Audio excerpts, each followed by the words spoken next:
Good day, everyone. I'm Steven, and welcome to today's episode of Kidfluence, where arts meet innocence, as we say it. I have my co-host here with me, Blessing, Hello, everyone. Amant, Hello and everyone. Keziah. Hello, everyone. And our guest today is Johnson, who is a videographer. Hi everyone, thank you for having me here today. It's always a pleasure to be among great minds. So, let's unpack today's truths. As a mother, I know how easily children are influenced by what they see, especially on television and online. These adverts are bright, fun, and full of catchy music. But what's really going behind them? That's what we are talking about today. Yes, I can say that I have seen the influence cartoons, fast food promos, or adverts have on kids. It has gone past just colorful packaging and people dress in costumes as mascots to advertise snacks. True. So we need to ask, are these snacks really healthy for these children? If not, do these companies know they produce unhealthy snacks? And if they do, is this ethical? I saw an article on the Guardian a while ago. Bite Back, a company based in the UK, campaign group revealed that major food companies are using bright colors, cartoon characters, mascots, and food shape to get kids hooked on unhealthy snacks, which are unhealthy and they don't have nutrients. Yes, I actually saw the article also, and I read that after taking 262 samples from the 10 biggest food brands, it came back that 80% of them are unhealthy. Can you imagine? And these are for kids. Yes, we know how harmful obesity in kids can be. Although some experts might defend the marketing tactics, but when these companies know the harmfulness of their products, it raises the question of ethics. Is it ethical to exploit vulnerable minds? Is it? Let's hear what our guest thinks about this. Well, for me, if you want to ask about if they're exploiting vulnerable minds, it depends on what you see as being exploited. Well, it is wrong, but it's marketing. But in marketing, there's a thin line between what's right or wrong, unless you wish to limit creativity. Brands are mainly responsible for what they put out and not how it is consumed or perceived. Well, talking about ethics and what is right or wrong here, a few years ago, we saw the H&M's advert where they had the advert for a hoodie with a black child wearing a green hoodie, and on it was written, coolest monkey in the jungle. And this was placed in the children's section of their website in UK. And this raises the question, who approved this to be put out? Who paired a black child with a phrase like that?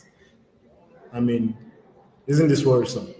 Well, Very it's worrisome. very Yeah. worrisome. The image was seriously criticized online, making a reference to a monkey, an animal which is long been used in racial slurs.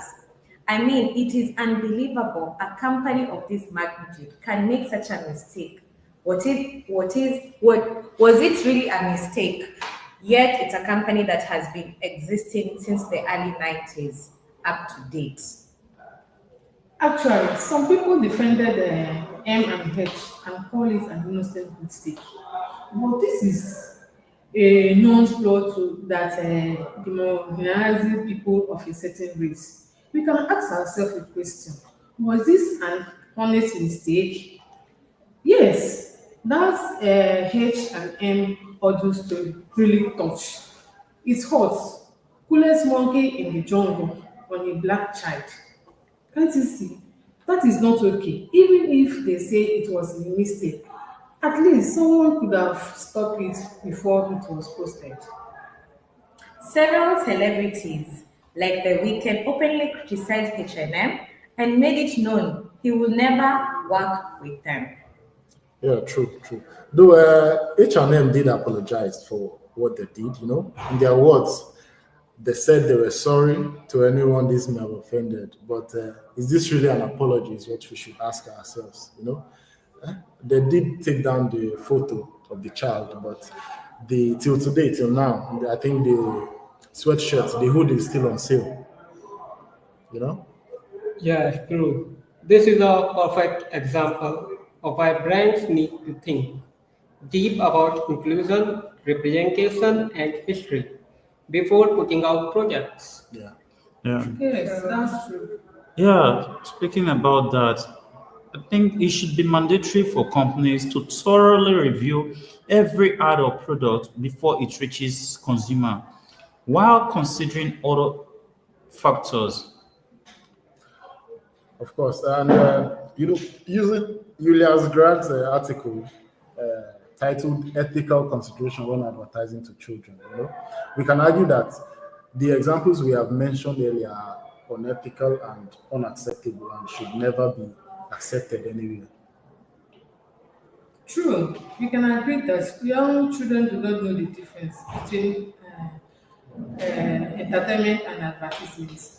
And big brand leveraging on this is unethical. And when this company say they're sorry, honestly, do they actually mean they're sorry? Because, as she mentioned, in the article leveraging kids, cartoon characters to sell high sugar foods that are unhealthy and have no nutrients, clearly it's unethical. Yeah. Yes. Yes, yes, yes. So, guys, let's move on the next section. Guys, what are some solutions and recommendations you will give to the public concerning these issues?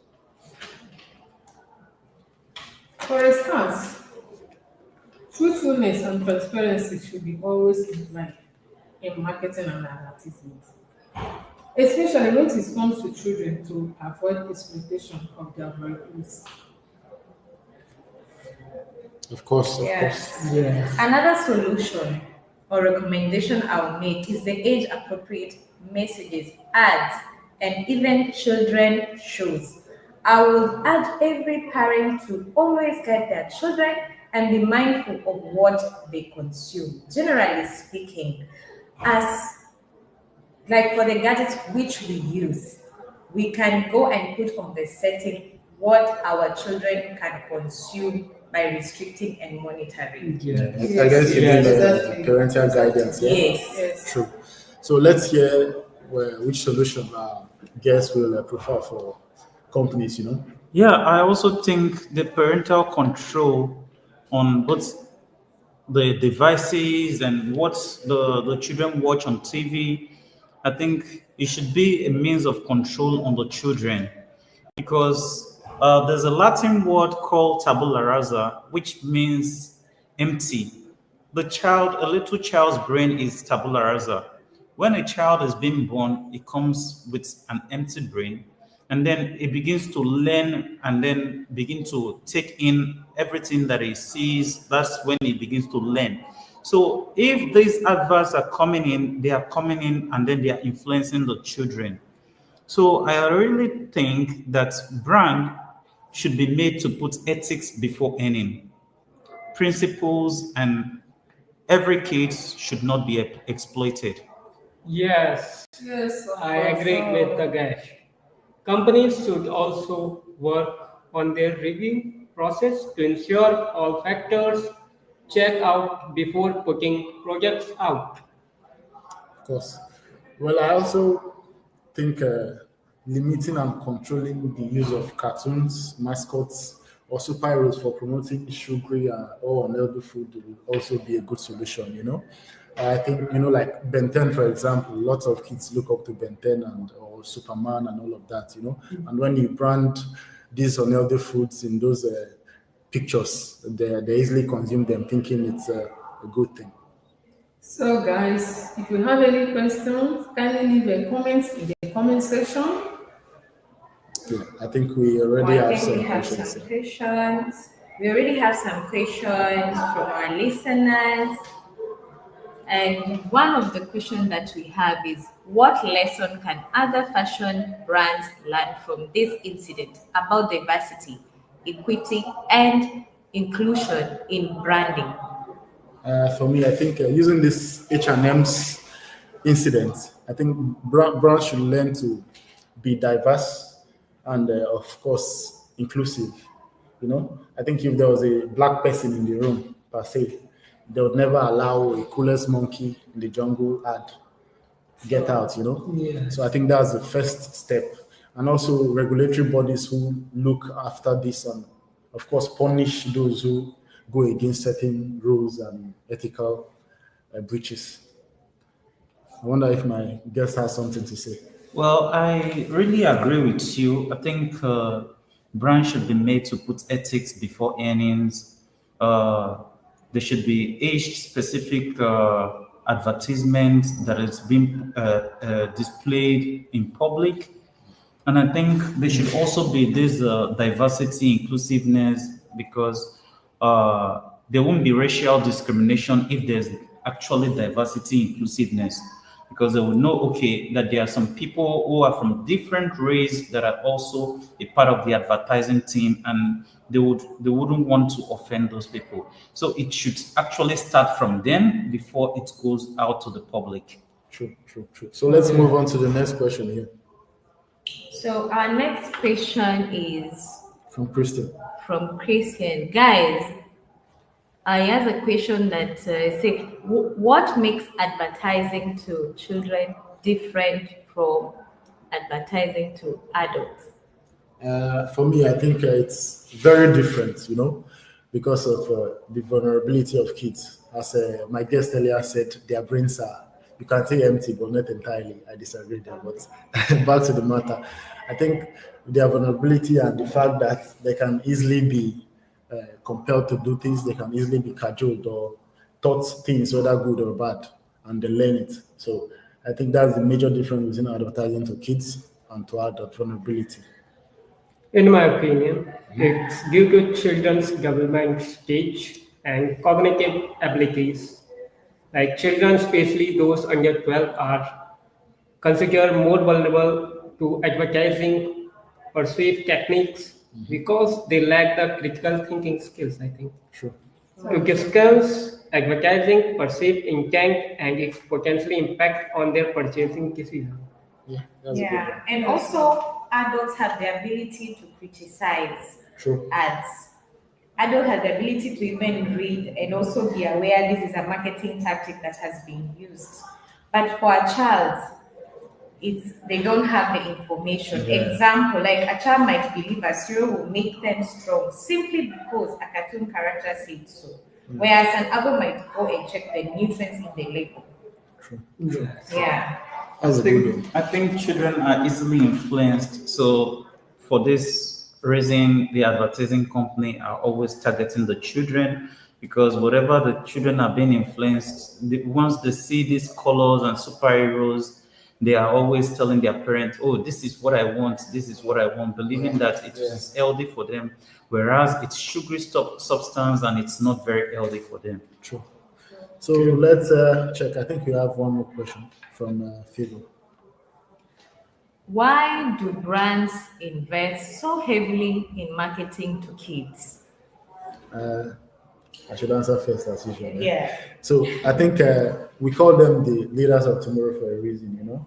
Like we growing up, or we that grew up in Nigeria, we know Mr. Biggs, and if you grew up in Nigeria knowing the Mr. Biggs fast food chain, you tend to call every other fast food chain Mr. Biggs. Until now, we are still committed to any fast food, basically. So when you can have them as a committed customer at a young age, they remain loyal even till they grow older.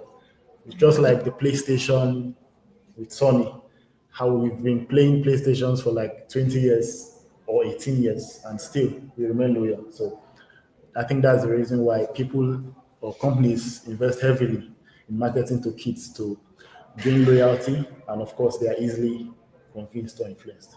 Yes, like they use different tactics, like colorful True. Yeah, like using the superheroes for advertising of noodles. Because most children, when you ask them, what do you want to eat? They say they want to eat Indomie. They really know the name Indomie, but they don't really know it's noodles. It's called noodles. So most of them know they want Indomie.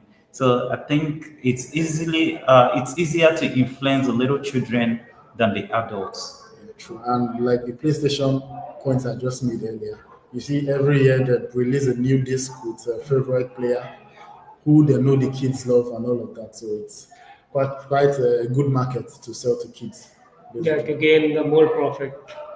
True. So I think let's move on. Let's move on. So overall, I think children are not just to be seen as consumers who are to be targeted. They are our future, and it is our duty to do better and do our best by them. We should be Yes. better and do better. In essence, Thank you, Joseph, for joining us today. I believe we have a part to play as a parent, teacher, even older siblings. Let's help our kids grow up smart and strong. They are more than just people who buy things. They are our future. Thank you so much for listening to Kid Flu. I hope you learned something thoughtful and helpful today. See you guys. As we wrap up, I think it's each and everyone's responsibility, including the companies, and maybe more restriction should be added on companies when they want to manipulate or take advantage of our vulnerable children because they are our future. So we're wrapping up. Thank you so much for listening. Thank you so much, Johnson, for joining us thank you today. very much. Thank It was you. an Thank amazing you. conversation. Thank you, everyone, for tuning in. Till next time. Ciao. Ciao, ciao. Bye. Bye.